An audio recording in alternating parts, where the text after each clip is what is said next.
Hello guys, welcome back to Review Ranger. അങ്ങനെ epic movie കൽക്കി കണ്ടു വന്നിരിക്കുകയാണ് ഫ്രണ്ട്സ്. സത്യം പറയട്ടെ, ഞാൻ ഇതിന്റെ ട്രെയിലറും കാര്യങ്ങളൊക്കെ കണ്ടപ്പോൾ ഞാൻ വിചാരിച്ചു ഇന്ത്യയിൽ ഒരുപാട് സിനിമകൾ ഇങ്ങനെ എപ്പിക് ആയിട്ട് വന്നിട്ടുണ്ട്.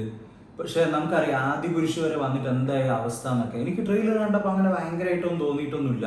ഞാൻ വിചാരിച്ച അടുത്തൊരു സാധാ ഒരു ഇന്ത്യൻ സ്റ്റൈലിൽ ഉണ്ടാകുന്ന ഒരു സിനിമ ആവാനാണ് സാധ്യത. പക്ഷെ ഒരു പ്രതീക്ഷയും ഇല്ലാണ്ടാണ് ഞാൻ തിയേറ്ററിൽ പോയത്. പക്ഷെ ഞെട്ടിച്ചു.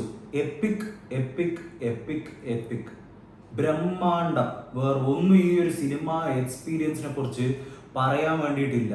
കൽക്കി, നാഗ് അശ്വിൻ ഡയറക്ടറിന് വലിയൊരു ഹാറ്റ്സ് ഓഫ് കൊടുക്കണം. ഇതുപോലുള്ള ഒരു സബ്ജക്റ്റ് പുൾ ഓഫ് ചെയ്യണമെങ്കിൽ അതിന് എക്സ്ട്രോർഡിനറി ടാലൻറ്റ് വേണം എന്ന് നമ്മൾ പറയേണ്ടി വരും.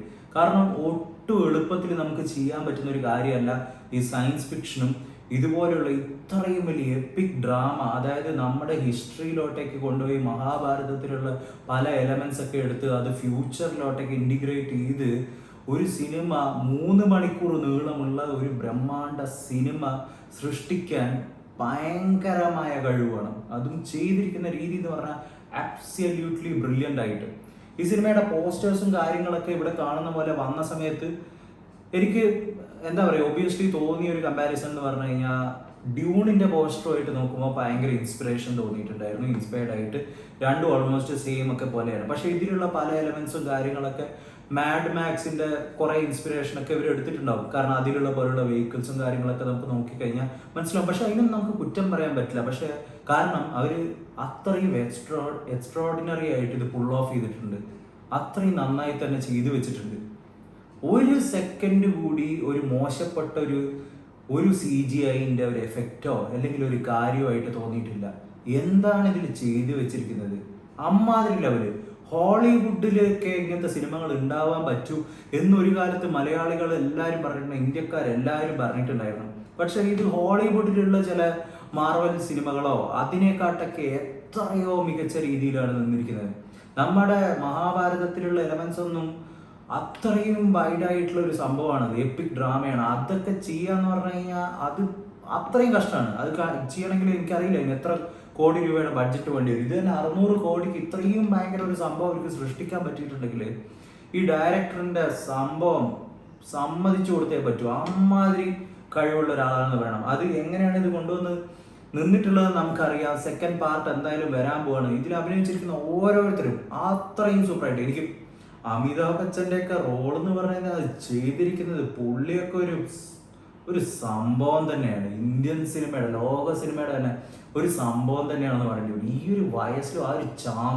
അതുപോലെ കമൽഹാസന്റെ റോളാണെങ്കിൽ അത് ഇനി സെക്കൻഡ് പാർട്ടിലായിരിക്കും കൂടുതൽ എക്സ്പ്ലോർ ചെയ്യാൻ പോകുന്നത് എന്നുള്ള കാര്യം ഉറപ്പാണ്. സെക്കൻഡ് പാർട്ട് ഫുൾ ഓൺ വാറും സംഭവങ്ങളൊക്കെ ആയിട്ട് കുറെ പാസ്റ്റുള്ള കാര്യങ്ങളൊക്കെ ഉണ്ടാകാൻ പോകുന്നു എന്നെനിക്ക് തോന്നുന്നുണ്ട്. അതുപോലെ ഓരോരുത്തരും നമ്മുടെ മലയാളത്തിന്റെ സാന്നിധ്യമായിട്ട് ദുൽഖർ ഒരു റോൾ ചെയ്തിട്ടുണ്ട്. അതിലും കൂടുതൽ നല്ല വലിയൊരു റോൾ ചെയ്തിരിക്കുന്ന അന്നാബെന്നാണ്. അത് ഭയങ്കര സർപ്രൈസിങ് ആയിരുന്നു. അതുപോലെ തന്നെ ഒട്ടനവധി ആർട്ടിസ്റ്റും ആക്ടേഴ്സൊക്കെ, ദീപിക ആയിക്കോട്ടെ, അതുപോലെ തന്നെ എന്താ പറയണ്ടത്, അങ്ങനെയുള്ള പ്രഭാസിനെ ഒന്നും പിന്നെ പറയാനില്ല. പ്രഭാസിനൊക്കെ ഒരു എപ്പിക് കംബാക്ക് ആണ്. പ്രഭാസ് ബാഹുബലി എന്നുള്ള ഒരു സിനിമയോട് കൂടിയിട്ട് ഓൾ ഇന്ത്യ വൈഡ് സ്പ്രെഡ് ആയിട്ട് എല്ലാവരും കണ്ടൊരു സിനിമയാണ് ബാഹുബലി 1, 2. അതിന്റെ മാജിക് ആ ഒരു സിനിമ ഇത്രയും വലിയ രീതിയിൽ തെലുങ്ക് ഇൻഡസ്ട്രി ഇങ്ങനെ ഒരു സിനിമ കൊണ്ടുവന്ന രാജമൗലിയാണ്. ആ ഒരു സംഭവം അതുപോലുള്ള ഒരു എപ്പിക് ഇന്ത്യ മുഴുവൻ വൈഡ് സ്പ്രെഡ് ആയിട്ടുള്ള ഒരു സിനിമയാണ് ഈ ഒരു സംഭവം എന്ന് പറയേണ്ടി വരും. അമ്മാതിരി ലെവല്. സത്യം പറഞ്ഞാൽ ഷോക്ക്ഡായി പോയി, സ്റ്റണ്ടായി പോയി. ഇതൊന്നും ഞാൻ ഒരിക്കലും ഒരു ഇന്ത്യൻ സിനിമയിൽ ഇങ്ങനെയൊക്കെ ആവാൻ പറ്റുമെന്ന് പ്രതീക്ഷിച്ചില്ല. ഇനി ധൈര്യത്തോടു കൂടി പറയാം, ഇന്ത്യക്കാരും ലോകോത്തര നിലവാരമുള്ള എത്ര വലിയ ഡ്രാമയാണെങ്കിലും ഇന്ത്യക്കാർക്കും ചെയ്യാൻ പറ്റും ഇത്ര ബഡ്ജറ്റ് വെച്ചിട്ട്. സത്യം പറഞ്ഞാൽ ഇതൊരു ഹോളിവുഡിലൊക്കെ ചിലപ്പോഴുള്ള ഒരു സിനിമയാണെങ്കിൽ 2000-3000 കോടി ആവാം. ആ ഒരു ബഡ്ജറ്റ് ഒക്കെ ഉണ്ടെങ്കിൽ നമ്മളൊക്കെ ഏത് ലെവലിൽ സംഭവങ്ങൾ ചെയ്ത് വെക്കും. ഇത് ഓരോ ഇന്ത്യക്കാർക്കും അഭിമാനപരമായിട്ടുള്ള ഒരു സിനിമയാണെന്ന് പറയേണ്ടി വരും. അമ്മാതിരി ലെവലിൽ ഏതാളെ വേണമെങ്കിലും ഇത് കാണിക്കാം. ലോകത്തിലുള്ള ആരെ വേണമെങ്കിലും കാണിക്കാം. അവർ ഈ സംഭവങ്ങളൊക്കെ മനസ്സിലാക്കാനുള്ള ഒരു മനസ്സ് അവർക്ക് ഉണ്ടെങ്കിലും, ഇങ്ങനത്തെ ഈ കൾച്ചേഴ്സും കാര്യങ്ങളൊക്കെ അറിയാനൊക്കെ താല്പര്യം ഉണ്ടെങ്കിലും, അത് സയൻസ് ഫിക്ഷനോട് കൂടി ഇൻറ്റിഗ്രേറ്റ് ചെയ്തിരിക്കുന്ന രീതിയും അതും ഭയങ്കര നന്നായിട്ട്. ഞാൻ ഈ സിനിമയുടെ ചില റിവ്യൂസിനും കാര്യങ്ങളൊക്കെ ഏതൊക്കെയോ വലിയ വലിയ ക്രിട്ടിക്സ് ഒക്കെ പറയുന്നത് കഥയിൽ കുറച്ചും കൂടി വർക്ക് ചെയ്യണം അങ്ങനെ ഇങ്ങനെ എന്നൊക്കെ പറഞ്ഞു. കഥയിൽ എന്താണ് ഇതിൽ വർക്ക് ചെയ്യാനുള്ളത്? ഇതിന്റെ അപ്പുറത്തേക്ക് ഒരു കഥയില്ല. ആ കഥ രൂപപ്പെട്ട് അവസാനം വന്ന് എത്തിയിരിക്കുന്ന രീതി എന്ന് പറഞ്ഞാൽ തന്നെ എപ്പിക്കാണ്. എപ്പിക്കായിട്ടാണ് ആ സംഭവം ആ ഒരു ലാസ്റ്റിൽ വന്നിട്ട് നിൽക്കുന്നത്. ഇനി അങ്ങോട്ടേക്കുള്ള യുദ്ധം എന്തൊക്കെയാണ് ഇനി നടക്കാൻ പോകുന്നത്, ആ ഒരു സംഭവത്തിൽ കൊണ്ടുവന്ന് എത്തിച്ചിരിക്കുന്നതെന്ന് പറഞ്ഞു കഴിഞ്ഞാൽ no words to explain, just clap for the director and the whole team of this work. അത്രയും സത്യം പറഞ്ഞാൽ പറയാനുള്ളൂ. കൽക്കി മസ്റ്റ് വാച്ചാണ്. നിങ്ങളുടെ കയ്യിലുള്ള പൈസ കൊടുത്ത് ഈ ഒരു സിനിമ തിയേറ്ററിൽ പോയിട്ട് കാണുകയാണെങ്കിൽ ഒരിക്കലും നിങ്ങൾക്ക് നഷ്ടം വന്നു എന്ന് തോന്നില്ല. അത് 100% ഗ്യാരണ്ടിയാണ്. അത്രയ്ക്കും വെർത്തായിട്ടുള്ള എന്തെങ്കിലും കാര്യങ്ങൾ നിങ്ങളെ സന്തോഷിപ്പിക്കാനുള്ള അല്ലെങ്കിൽ ഇഷ്ടപ്പെടുത്താനുള്ള രോമാഞ്ചം കൊണ്ടുവരാനുള്ള തരത്തിലുള്ള സംഭവം ചെയ്തു വെച്ചിട്ടുണ്ട്. International level stuff.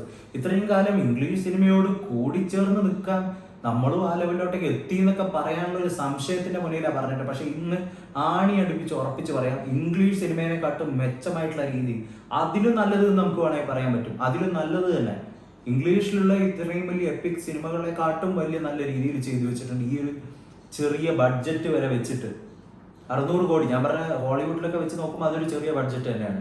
എന്നിട്ട് പോലും ഇത്രയും ലെവലിൽ എടുക്കാൻ പറ്റിയിട്ടെങ്കിൽ നോ വേർഡ്സ്. എന്തായാലും തിയേറ്ററിൽ തന്നെ പോയിട്ട് മസ്റ്റ് വായിച്ചിട്ട് കാണുന്ന ഒരു തിയേറ്റർ എക്സ്പീരിയൻസ് നിങ്ങൾക്ക് ഒരിക്കലും ജീവിതത്തിൽ നമ്മൾ ടി വിയിലോ ലാപ്ടോപ്പിലോ ഹോം തിയേറ്ററിലോ ഒരു കുന്തത്തിലിരുന്ന് കണ്ടാലും തിയേറ്ററിൽ കാണുന്ന എൻ്റെ എക്സ്പീരിയൻസ് വേറെ തന്നെയായിരിക്കും.